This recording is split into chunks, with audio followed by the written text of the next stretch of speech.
All right, let's jump right in. We often think about understanding ourselves as this kind of fractured thing. You've got serious academic psychology over here, ancient myths and stories over there, and then symbolic systems like tarot in a whole other corner. But what if they aren't separate at all?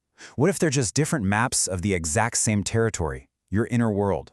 In this explainer, we're going to bring those maps together to show you how you can go from being a passive patient in your own life to becoming the active architect of your own well-being.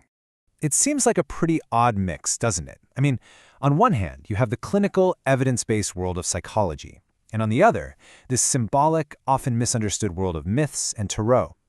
But the connection between them, it's way more profound than you might think. See, they're all trying to answer the very same fundamental question. What does it mean to be a human on this journey of growth and development? And here's the crucial idea. These systems don't contradict each other. Not at all. They're just different languages describing the same core human experience. Psychology, well, it uses an academic language, all about stages and needs. Myths use a storytelling language of heroes and monsters. And tarot, it uses a visual symbolic language. They are all looking at the very same reality of what it takes for us to grow, face a crisis, and become whole.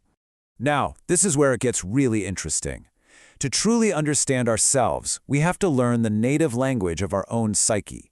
And that language, as the great psychiatrist Carl Jung pointed out, isn't just words and logic. It's images, it's symbols, it's patterns. He realized the psyche doesn't talk in clinical terms. It speaks the language of dreams, of myths, of art. If you're only listening to the part of you that speaks in words, you're missing, like, half the conversation. So, what's the key that unlocks this shared language? What's the concept that can bridge all these different worlds and turn these abstract theories into experiences we can actually recognize in our own lives? Well, that key is the archetype. Okay, let's be super clear about this. An archetype isn't some mystical, airy-fairy belief. It's an observation. It's a fact.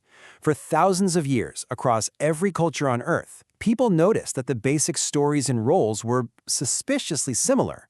The journey of the hero, the guidance of the wise old sage, the oppressive nature of the tyrant. These aren't just made up. They are recurring patterns that are basically hardwired into our collective human software. Jung didn't invent them. He just gave them a name. And you know these archetypes intimately, even if you don't use the word. The hero who has to leave home to find themselves. The nurturing mother. The wise teacher. The controlling tyrant. The naive but potential-filled fool. And the insightful sage. We see them in every movie we watch. We read about them in books. And, most importantly, we experience these very same energies inside of ourselves at different points in our lives. So, if the archetypes are the characters, what's the plot? How do we actually map out the journey itself? Well, this is where a tool like the Tarot's Major Arcana becomes incredibly useful.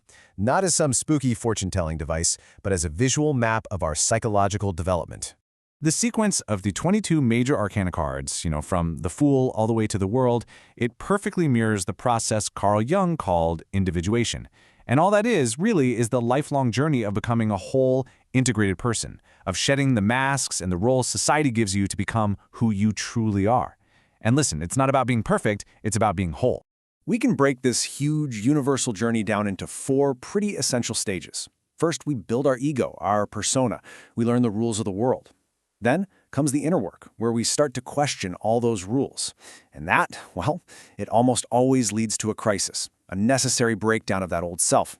And finally, if we navigate that crisis, we reach integration, where we build a new, more authentic self from the pieces. Okay, this is where it gets truly fascinating. That visual map from the tarot, it's not charting some weird, mystical path nobody's ever heard of. It's documenting the exact same route described by the giants of 20th century psychology. And this just illustrates the point perfectly. The psychologist Abraham Maslow, famous for his hierarchy of needs, he observed that you can't reach self-actualization if your basic needs aren't met. In his words, without the bottom, there is no top. The symbolic language of tarot makes the exact same point about our inner world. You can't become a whole, integrated person without going through that necessary crisis. Without crisis, there is no integration. 2 totally different languages, 1 fundamental truth. And this slide, wow, this is where it all comes together. Just take a second and look at how perfectly these systems line up. Let's just pick one. Stage 2, ego building.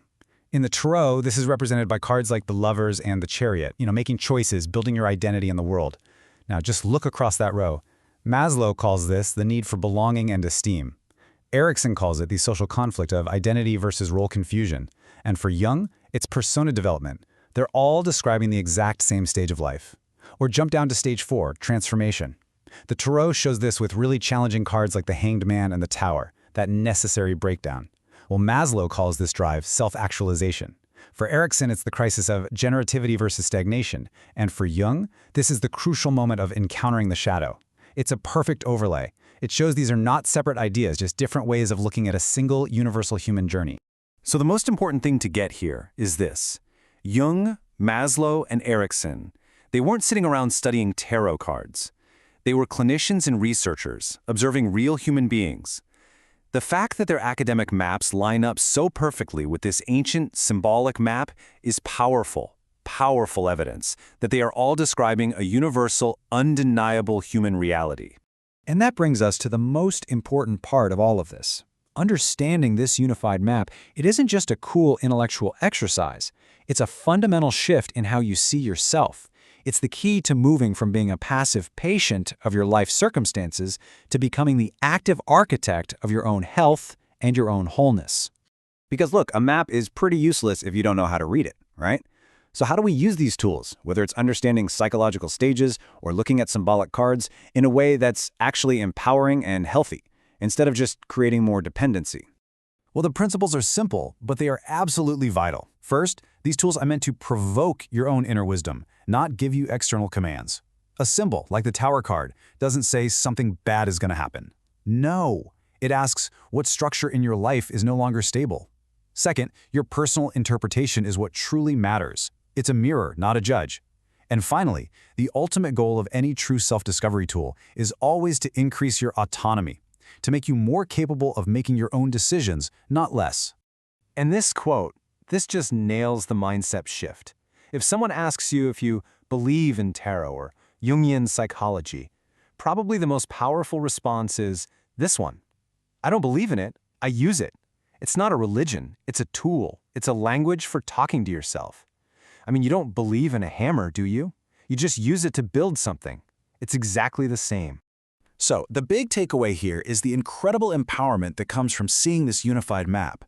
When you have the language, whether it's symbolic or psychological, to understand your own journey, you stop seeing yourself as a passive patient that life just happens to.